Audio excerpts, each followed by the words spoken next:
वक्त से लड़कर जो नसीब बदल दे, इंसान वही जो तकदीर बदल दे। कल क्या होगा कभी मत सोचो, कल क्या होगा कभी मत सोचो, क्या पता कल वक्त खुद अपनी तस्वीर बदल दे। Yes, you are welcome to the genius learner. आज का हमारा टॉपिक है फ्यूचर परफेक्ट टेंस। ठीक है, अब फ्यूचर परफेक्ट टेंस की डेफिनेशन क्या है? तो इस टेंस से यह एक्सप्रेस होता है कि फ्यूचर में कोई भी इवेंट, कोई भी एक्शन एक पर्टिकुलर टाइम पर, एक विशेष समय पर समाप्त हो जाएगा। अब इसकी आइडेंटिफिकेशन और पहचान क्या है? तो वाक्य की क्रियाओं के अंत में क्या मिलेगा आपको? चुका होगा, चुकी होगी, चुके होंगे, चुका होगा, ये सब शब्द आपको मिलेंगे। ठीक, अब इस टेंस का यूज़ हम सेंटेंस में पढ़ लेते हैं। सेंटेंस हमारा क्या है? Affirmative sentence. रूल नंबर 1 में क्या है? जब सेंटेंस में केवल एक सब्जेक्ट आए और एक ही वर्ब है, तो जब ट्रांसलेट करेंगे तो सबसे पहले आप क्या लिखेंगे? सब्जेक्ट लिखेंगे। फिर सब्जेक्ट के अकॉर्डिंग आप विल या शाल में से कोई एक और प्लस हैव लगा देंगे। उसके बाद प्लस वर्ब की थर्ड फॉर्म लगाएंगे। क्योंकि ये आपका परफेक्ट टेंस है, तो परफेक्ट टेंस में वर्ब की थर्ड फॉर्म आती है। ऑब्जेक्ट आता है तो ऑब्जेक्ट, अदर वर्ड्स आता है तो अदर वर्ड्स को लिख देंगे। यहाँ पर रूल नंबर 2 क्या है? जब सेंटेंस में दो कार्यों का होना पाया जाए, ठीक, तो जो काम पहले समाप्त होगा उसे हम किस में ट्रांसलेट करेंगे? फ्यूचर परफेक्ट टेंस में ट्रांसलेट करेंगे। और जो काम बाद में ख़त्म होगा, बाद में समाप्त होगा, उसे हम प्रेजेंट इंडेफिनिट में ट्रांसलेट करेंगे। ठीक है, अब इन दोनों टेंस के सेंटेंस के बीच में प्रीपोजिशन आएगा। हिंदी में क्या आएगा? पूर्व या पहले आएगा। और उसके लिए इंग्लिश में हम क्या यूज़ करते हैं? बिफोर यूज़ करते हैं। समझ रहे हैं? तो सबसे पहले आप किस टेंस को लिखेंगे? फ्यूचर परफेक्ट को लिखेंगे, फिर बिफोर आएगा, उसके बाद प्रेजेंट इंडेफिनिट टेंस को आपको लिखना है। फार्मूला आपको पता ही है। एग्जाम्पल है, वह 2 बजे तक अपना पाठ याद कर चुका होगा। अब देखिए यहाँ पर केवल एक ही सब्जेक्ट वह है और केवल यहाँ पर एक ही वर्ब क्या है? याद करना। तो ये सिंपल सेंटेंस है। यहाँ पर एक ही सब्जेक्ट आ रहा है और एक ही वर्ब आ रही है। तो सबसे पहले आपको सब्जेक्ट लिखना ही लिखना है। सब्जेक्ट क्या है? वह। अब यहाँ पर वह की इंग्लिश क्या होगी? ही हो जाएगी। ठीक है ना, ही। अब देखिए ही के अकॉर्डिंग आपको हेल्पिंग वर्ब लगानी है। तो ही के अकॉर्डिंग हेल्पिंग वर्ब क्या आएगी? विल आएगी। ठीक, क्योंकि परफेक्ट टेंस है तो इसलिए यहाँ पर हैव भी लगानी है। तो क्या आएगी? Helping verb will have. ठीक है, ही विल हैव वर्ब की थर्ड फॉर्म। वर्ब क्या है? याद करना, लर्न होता है, जो कि परफेक्ट टेंस है फ्यूचर का, तो थर्ड फॉर्म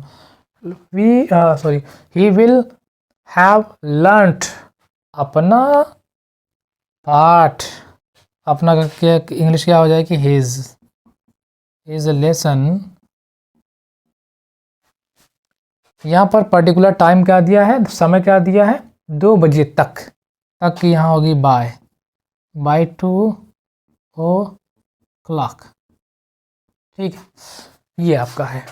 अगला है, तुम्हारी बहन के आने से पहले ही वह पत्र लिख चुका होगा। अब ये आपका सेंटेंस है। यहाँ पर 2 सब्जेक्ट आया है, 2 वर्ब आई है। यहाँ पर 2 काम फ्यूचर में साथ साथ चल रहे हैं, लेकिन जब ख़त्म होने की बात आएगी तो दोनों एक ही टाइम पर ख़त्म नहीं होंगे, बल्कि एक पहले दूसरा बाद में। जो पहले समाप्त होगा उसे हम फ्यूचर परफेक्ट में ट्रांसलेट करेंगे और जो बाद में समाप्त होगा उसे प्रेजेंट इंडेफिनिट में ट्रांसलेट करेंगे। दिया है तुम्हारी बहन के आने से पहले। ठीक, अब देखिए एक सब्जेक्ट क्या है? तुम्हारी बहन। दूसरा सब्जेक्ट क्या है? वह। एक वर्ब क्या है? आना। दूसरी वर्ब क्या है? लिखना। ठीक है ना, यहाँ पर 2 काम चल रहे हैं। अब देखेंगे कि कौन सा काम पहले ख़त्म हो रहा है। देखिए, तुम्हारी बहन के आने से पहले वह पत्र लिख चुका होगा। मतलब क्या है कि तुम्हारी बहन अभी आई नहीं है, तुम्हारी बहन अभी आई नहीं है और उसने पत्र लिख लिया है। तो पत्र लिखने का काम पहले ख़त्म हो रहा है। तो जो पहले काम ख़त्म होगा उसे हम फ्यूचर परफेक्ट में ट्रांसलेट करेंगे। ठीक, क्योंकि यहाँ पर प्रीपोजिशन पहले आई है, तो जब प्रीपोजिशन पहले आएगी तो हम परफेक्ट वाले को पहले लिखेंगे। ठीक, अब यहाँ इसका सब्जेक्ट क्या है? वह। यहाँ पे हो जाएगा आपका ही के साथ हेल्पिंग वर्ब विल आती है ना। ही विल हैव लिखना, रिटन।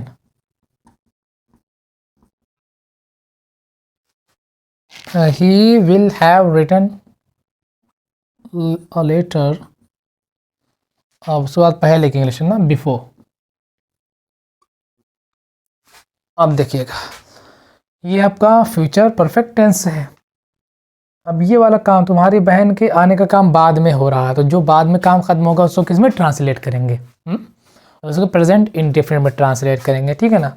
तो यहाँ पर सब्जेक्ट क्या है, तुम्हारी बहन, बिफोर योर सिस्टर। अब देखिए ये आपका सब्जेक्ट है योर सिस्टर। अब योर जो सिस्टर सब्जेक्ट है ये सिंगुलर नंबर का सब्जेक्ट है, तो जब सब्जेक्ट सिंगुलर तो वर्ब भी सिंगुलर में लिखेंगे, ठीक है ना। और वर्ब को सिंगुलर बनाने के लिए हम क्या करते हैं, प्रेजेंट इंडेफिनिट में एस या ई एस लगाते हैं वर्ब में, ठीक है ना। तो यहाँ पर वर्ब क्या है, आना, कम्स हो जाएगी, ठीक है ना, फुल स्टॉप लगा देंगे। अगला सेंटेंस है नेगेटिव सेंटेंस, ठीक है। तो नेगेटिव सेंटेंस में नहीं के लिए क्या आता है, नॉट आता है। नॉट कहाँ लगाएंगे, मेन हेल्पिंग वर्ब के बाद, और मेन हेल्पिंग वर्ब क्या है, विल और शाल, ठीक है ना। यहाँ पर हमारा स्ट्रक्चर क्या है, सब्जेक्ट प्लस विल या शाल में से कोई एक प्लस नॉट, हाँ प्लस हैव आपके थर्ड फॉर्म ऑब्जेक्ट और अदर वर्ड्स, ठीक है ना। तो विल या शाल के जस्ट बाद ही आपको नॉट लगाना है, उसके बाद दूसरी वाली हेल्पिंग वर्ब हैव लगा देना है। सब्जेक्ट यहाँ पर आपका सेंटेंस है, मैं अपना निबंध कल तक नहीं लिख चुकूँगा। तो ये आपका फ्यूचर परफेक्ट का सिंपल वाला सेंटेंस है जिसमें केवल एक ही सब्जेक्ट आ रहा है और केवल एक ही वर्ब है। यहाँ पर सब्जेक्ट आपका क्या है, मैं, आई, सब्जेक्ट आई है तो आई के अकॉर्डिंग हेल्पिंग वर्ब क्या आती है, शाल आती है, ठीक। आई और बी के साथ क्या आता है, शैल आती है, आई शाल। हम चूँकि नेगेटिव सेंटेंस है तो नहीं कहाँ लगाएंगे, नहीं के लिए नॉट, हम इसी की जस्ट बाद, उसके बाद हैव, वर्ब की थर्ड फॉर्म लगाएंगे। वर्ब की थर्ड फॉर्म, वर्ब क्या है, लिखना, रिटर्न, ऑब्जेक्ट क्या है यहाँ पर, अपना निबंध, ठीक है ना। तो आई के अकॉर्डिंग अपना की इंग्लिश क्या होगी, ये इसका पॉजेसिव केस क्या होगा, माई, रिटर्न माई नॉवेल, उपन्यास की इंग्लिश होती है नॉवेल, निबंध सॉरी, ऐसे, ऐसे, ठीक है, माई ऐसे। यहाँ पर टाइम पीरियड क्या दिया है, पार्टिकुलर टाइम, कल तक, कल तक, जो कि फ्यूचर टेंस है तो फ्यूचर टेंस में कल की इंग्लिश क्या आती है, टुमारो आती है। तक आया है तो बाय, बाय टुमारो, ठीक है, फुल स्टॉप। अगला एग्जाम्पल है, सूर्य निकलने से पहले वह अंधा आदमी स्नान नहीं कर चुका होगा। अब देखिए यहाँ पर इस सेंटेंस में दो सब्जेक्ट आ रहा है और दो वर्ब आ रही है, यानी दो काम है। तो यहाँ पर दो काम साथ साथ चलेंगे लेकिन दोनों एक साथ नहीं समाप्त होंगे, बल्कि एक काम पहले समाप्त होगा दूसरा बाद में समाप्त होगा। जो पहले समाप्त होगा उसको फ्यूचर परफेक्ट में ट्रांसलेट करेंगे, जो बाद में समाप्त होगा उसको प्रेजेंट इंडेफिनिट में ट्रांसलेट करेंगे। देखिए कौन सा यहाँ पर काम पहले खत्म हो रहा है, दिया है सूर्य निकलने से पहले, सूर्य निकलने से पहले मतलब क्या कि अभी सूरज नहीं निकला है उसके पहले ही क्या कौन सा काम हुआ है, वह अंधा आदमी स्नान नहीं कर चुका होगा, यानी अभी सूरज नहीं निकला है और उस अंधे आदमी ने स्नान भी नहीं किया है, ठीक है ना। तो ये वाला ना यानी स्नान ना करने का काम पहले ख़त्म हुआ है, तो इसी को हम किस में ट्रांसलेट करेंगे, फ्यूचर परफेक्ट में ट्रांसलेट करेंगे और इसी को हम सबसे पहले लिख देते हैं, ठीक है ना। अब यहाँ पर सब्जेक्ट क्या है, वह अंधा आदमी। अब यहाँ पर ये जो वह है ना ये डिटर्मिनर है, ठीक है ना, एडजेक्टिव है, और ये हेड वर्ड है। मतलब क्या कि ये जो तीनों वर्ड हैं ये सब्जेक्ट के ही पार्ट है, ये संकेतवाचक सर्वनाम है, प्रोनाउन है। तो क्या हो जाएगा, दैट ब्लाइंड, ब्लाइंड मीन अंधा, दैट ब्लाइंड मैन। अब नाउन है तो नाउन के हिसाब से हेल्पिंग वर्ब क्या आएगी, विल। अब विल के बाद नॉट लगाएंगे ना, चूँकि नहीं आया है तो नॉट, विल नॉट हैव, वो आपके थर्ड फॉर्म लगाना है। काम क्या है, नहाना, तो क्या हो जाएगा, bath, will not have bathed. बिफ अब आया है यहाँ पर देखिए पहले ना, तो पहले के इंग्लिश क्या लगाएंगे, बिफोर। अब बिफोर के जस्ट बाद जो काम बाद में ख़त्म हुआ है, बाद में समाप्त हुआ है, हम उसको लिखेंगे। कौन सा काम बाद में समाप्त हुआ है, सूरज के निकलने का, ठीक है ना। तो इसको हम किस में ट्रांसलेट कर देंगे, प्रेजेंट इंडेफिनिट में कर देंगे, ठीक है ना। सब्जेक्ट क्या है, सूर्य, बिफोर द सन। आप देखो सब्जेक्ट ये है सन, ये सिंगुलर नंबर का सब्जेक्ट है। तो प्रेजेंट इंडेफिनिट में होता क्या है कि अगर सब्जेक्ट सिंगुलर का होता है तो वर्ब भी सिंगुलर की लिखी जाती है। तो सिंगुलर बनाने के लिए क्या करते हैं, उस वर्ब के लास्ट में एस या ई एस ऐड कर देते हैं। समझ रहे हैं? देखिए काम क्या है, निकलना। निकलने की इंग्लिश क्या होती है, राइज। अब चूंकि आपका सब्जेक्ट सिंगुलर नंबर का है तो जब सब्जेक्ट सिंगुलर तो वर्ब भी सिंगुलर। और क्या कैसे सिंगुलर बनाएंगे, ऐसे एस लगा करके, तो यहाँ पर क्या लगेगा, एस लग जाएगा, राइजेस। लास्ट में फुल स्टॉप आपको लगा देना है। अगला सेंटेंस है इंट्रोगेटिव सेंटेंस, ठीक है ना। तो इंट्रोगेटिव सेंटेंस भी कई टाइप के होते हैं, एक क्वेश्चन वर्ड से स्टार्ट होने वाले और दूसरे हेल्पिंग वर्ब से स्टार्ट होने वाले, ठीक है ना। देखिए यहाँ पर एग्जांपल हम डायरेक्ट देख लेते हैं। दिया है कि क्या लड़के क्रिकेट खेल चुके होंगे। तो ये फ्यूचर परफेक्ट का सिंपल वाला सेंटेंस है जिसमें सिर्फ एक ही सब्जेक्ट है और एक ही वर्ब है, ठीक है ना। अब यहाँ पर देखिए किस वर्ड से स्टार्ट हो रहा है, क्या शब्द से। यहाँ पर सवाल किस शब्द से पूछा जा रहा है, क्या शब्द से।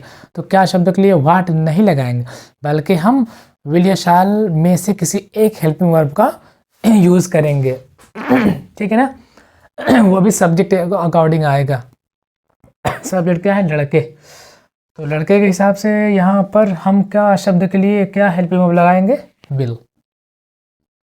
Will the boys. अब दूसरी वाली हेल्पिंग वर्ब क्या, हैव। वर्ब के थर्ड फॉर्म लगाएंगे, इनका काम क्या, खेलना, plate. Plate cricket, question mark. अगला एग्जांपल है, नौकर के आने से पहले दूध कौन ला चुका होगा। यहाँ पर देखिएगा दो सब्जेक्ट है, एक सब्जेक्ट है नौकर, एक सब्जेक्ट है कौन, एक वर्ब है आना, दूसरा वर्ब क्या है, लाना, ठीक है। दो काम साथ साथ चल रहे हैं, तो इसमें जो है कोई एक काम पहले ख़त्म होगा, दूसरा बाद में समाप्त होगा, ठीक है। जो पहले समाप्त होगा उसको हम परफेक्ट में ट्रांसलेट करेंगे, यानी फ्यूचर परफेक्ट में जो बाद में समाप्त होगा उसे हम प्रेजेंट इंडेफिनिट ट्रांसलेट करेंगे। फिलहाल ये इंट्रोगेटिव सेंटेंस है और यहाँ पर उसका सवाल किस वर्ड से पूछा जा रहा है, कौन से। अब कौन की इंग्लिश क्या होती है, हु की दो क्वालिटी है, एक तो ये क्वेश्चन वर्ड है और यही क्या है, सब्जेक्ट का भी काम करता है, समझ रहे हैं ना। तो यहाँ पर दूध ये लाने का काम पहले हो रहा है, तो इसे हम फ्यूचर परफेक्ट में ट्रांसलेट करेंगे और इसी को ही हम इंट्रोगेटिव में बना देंगे, ठीक है ना। यहाँ पर कौन की इंग्लिश क्या होती है, हु। क्वेश्चन वर्ड क्या है, हु। उसके बाद आप क्या लगाएंगे, चूँकि ये सब्जेक्ट भी है तो जब सब्जेक्ट हम पहले लिख देंगे तो सब्जेक्ट के बाद आप क्या लिखेंगे, वर्ब लिखेंगे, सॉरी हेल्पिंग वर्ब लिखेंगे। तो इसके हिसाब से हेल्पिंग वर्ब क्या आती है, विल हैव। काम क्या है, लाना, ब्रिंग होता है। Who will have brought milk, ठीक है ना। और नौकर के आने से पहले, पहले की इंग्लिश क्या होगी, बिफोर।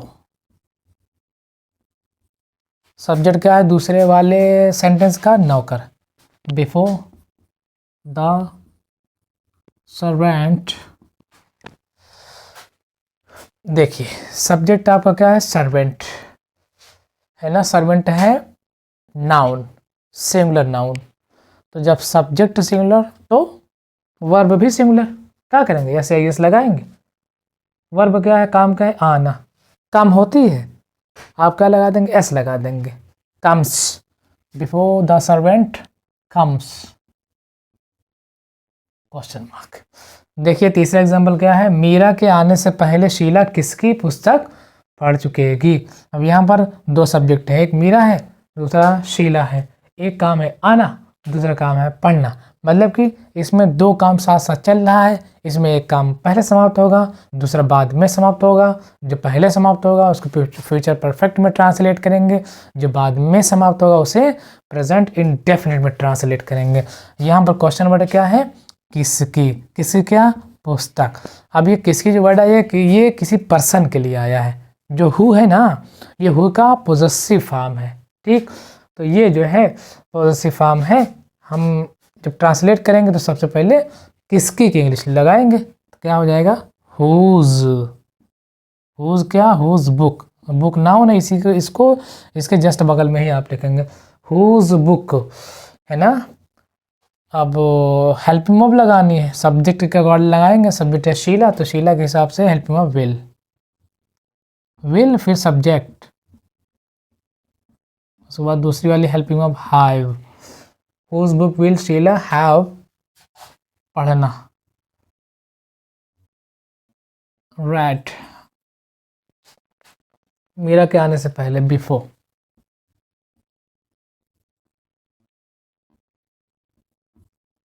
ये मेरा सब्जेक्ट है ना, ये सब्जेक्ट है, सिंगुलर नंबर का सब्जेक्ट है, तो जब सब्जेक्ट सिंगुलर तो वर्ब भी सिंगुलर, ऐसे ही इस लगाएंगे। कम आने के लिए क्या होती है कम, तो इसमें हम क्या लगा देंगे एस, क्या हो जाएगा कम्स, बिफोर मीरा कम्स। अगला और लास्ट और चौथा एग्जाम्पल है, अध्यापक के कक्षा में प्रवेश करने से पहले तुम प्रश्न कैसे हल कर चुकोगे। यहाँ पर भी दो काम साथ साथ चल रहा है, एक पहले खत्म होगा, दूसरा बाद में। यहाँ भी दो सब्जेक्ट हैं और दो वर्ब है। देखिए कौन सा काम पहले ख़त्म हो रहा है, अध्यापक के कक्षा में प्रवेश करने से पहले, मतलब कि अध्यापक अभी क्लास में एंट्री नहीं लिए हैं, उसके पहले ही तुमने इस प्रश्न को कैसे हल कर लिया, यानी उसने प्रश्न को हल कर लिया था। यहाँ पर क्वेश्चन वर्ड क्या है कैसे, कैसे की इंग्लिश क्या होती है हाउ, हाउ, और इसका सब्जेक्ट क्या है तुम, तो तुम के हिसाब से सहायक क्रिया विल, हाउ विल यू, दूसरी वाली हेल्प ऑफ हैव, काम क्या है हल करना, सॉल्व्ड, तुम प्रश्न हाँ सॉल्व्ड द क्वेश्चंस,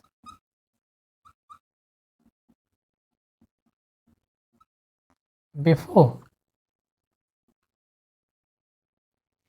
देखिए जो काम बाद में ख़त्म हो रहा है वो क्या है, अध्यापक का कक्षा में प्रवेश करना, है ना। तो इसमें कौन सा टेंस आ रहा है, प्रेजेंट इंडेफिनिट, ठीक।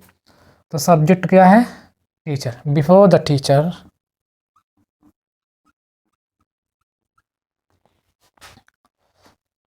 काम क्या है वर्ब, प्रवेश करना, प्रवेश करने की इंग्लिश क्या होती है एंटर।